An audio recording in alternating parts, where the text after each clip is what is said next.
Latest updates ఎప్పటికప్పుడు పొందడానికి Big TV WhatsApp channel follow అవ్వండి. లింక్ డిస్క్రిప్షన్ లో ఉంది. ఊహించిన విధంగా అధికారం కోల్పోవడం, వరుసగా ఎదురవుతున్న ఇబ్బందులు, తిరుపతి లడ్డు వ్యవహారం, కీలక నేతలు పార్టీ వీడటం, కుటుంబంలో ఆస్తి వివాదాలు వంటి వాటితో మాజీ ముఖ్యమంత్రి జగన్ ఉక్కిరిబిక్కిరవుతున్నారు. మరోవైపు అక్రమాస్తుల కేసులో విచారణలో జాప్యంపై సుప్రీంకోర్టు సీరియస్గా ఉంది. దీంతో ఏ వైపు నుంచి ఏ ఉపద్రవం వస్తుందో అని జగన్ అలజడి చెందుతున్నారు. ఈ సమస్యల పరిష్కారం కోసం జగన్ తీసుకున్న నిర్ణయం ఏంటి? ఆయన రాజగురువు స్వరూపానంద చెప్పిన రహస్యమేంటి? తెలంగాణలో వైసీపీ దుకాణం మూతపడగానే ఆంధ్రప్రదేశ్కు షిఫ్ట్ అయిన జగన్ తాడేపల్లిలో ఎంతో మోజుపడి ప్యాలెస్ నిర్మించుకున్నారు. 2018లో తాడేపల్లిలో 3 ఎకరాల విస్తీర్ణంలో అద్భుతమైన కోట నిర్మించుకొని 2018లోనే అందులోకి షిఫ్ట్ అయ్యారు. అప్పట్లో ప్రతిపక్ష నేతగా ఉన్న జగన్ తనకు ఏపీలో సొంత ఇల్లు ఉందని, ఏపీలో సొంత నివాసాలు లేని చంద్రబాబు నాయుడు, పవన్ కళ్యాణ్లు నాన్ లోకల్స్ అంటూ విమర్శలు కూడా గుప్పించారు.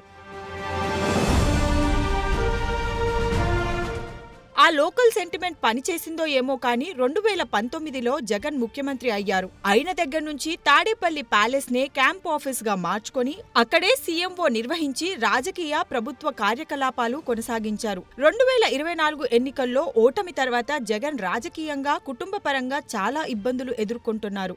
ఎన్నికల్లో ఓటమి ఎఫెక్ట్, నేతల ఫిరాయింపులు, అరెస్టులు, కేసులతో వైసీపీ క్యాడర్ బలహీనంగా మారింది. మరోవైపు కుటుంబపరంగా చెల్లెలు, తల్లితో ఆస్తి వివాదాలు వెలుగు చూస్తున్నాయి. ఇక జగన్ పై ఉన్న అక్రమాస్తుల కేసుల విచారణ వేగవంతమయ్యే పరిస్థితి కనిపిస్తుంది. వీటన్నిటికీ వాస్తు దోషాలే కారణమని జగన్ భావిస్తున్నారట. వాస్తు దోషాలకు సంబంధించి ఆయన తన రాజకీయ గురువు విశాఖ శారద పీఠాధిపతి స్వరూపానందని సలహా అడిగినట్లు సమాచారం. ఆయన ఇచ్చిన సమాచారం ప్రకారంగా తాజాగా ఈశాన్యం వైపు ఉన్న డ్రిల్స్ ని తొలగించినట్లు తెలుస్తోంది. తూర్పు ఈశాన్యం మూసి ఉంచడం మంచిది కాదన్న వాస్తు పండితుల సూచనతో జగన్ ఇంటికి సంబంధించి వాస్తులో మార్పులు చేర్పులు చేస్తున్నట్లు సమాచారం. అయితే గతానికి భిన్నంగా జగన్ వాస్తుపై ఫోకస్ పెట్టడం ఇప్పుడు ఏపీ రాజకీయాల్లో పెద్ద హాట్ టాపిక్ గా మారింది.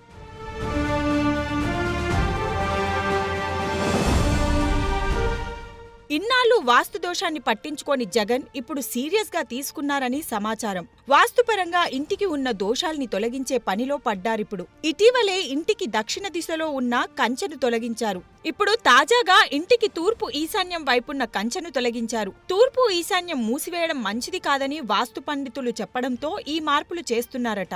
ఇంటి లోపల కూడా గతంలో చేసిన మార్పుల్ని తొలగిస్తున్నారు. జగన్ అధికారంలోకి వచ్చాక కంచె ఏర్పాటుతో పాటు భద్రత పేరుతో ఆ ప్యాలెస్లలో చాలా మార్పులు చేశారు. ఆ మార్పుల వల్లే జగన్ కు బ్యాడ్ టైం స్టార్ట్ అయ్యిందని రాచగురువు చెప్పారట.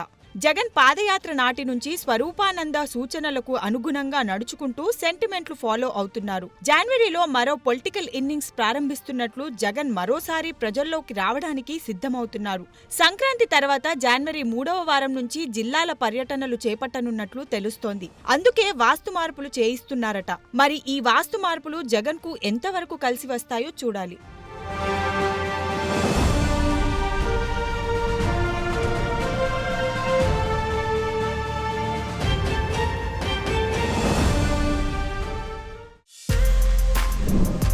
For more videos like this, subscribe Big TV channel.